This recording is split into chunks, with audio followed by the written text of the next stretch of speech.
বিসমিল্লাহির রহমানির রহিম।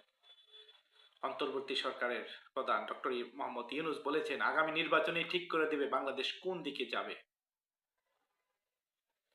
আজ মঙ্গলবার বেলা 11:30টার দিকে রাজধানীর হোটেল লা মেরিডিয়ানে উচ্চশিক্ষার বর্তমান অবস্থা ও ভবিষ্যৎ দিক নির্দেশনা 2026 শীর্ষক 3 দিনব্যাপী দক্ষিণ এশীয় আঞ্চলিক সম্মেলনে তিনি একথা বলেন।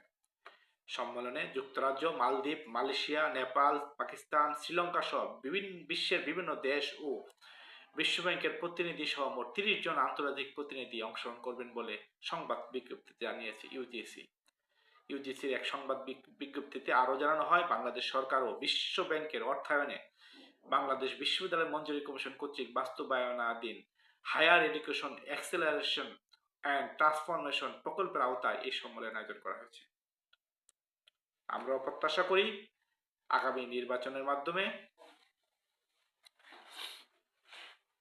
জনগণই সিদ্ধান্ত নেবে বাংলাদেশ কোন পথে পরিচালিত হবে, কিভাবে পরিচালিত হবে, কারো অনুগ্রহে থাকবে না নিজেরাই স্বয়ংসম্পূর্ণভাবে চলবে।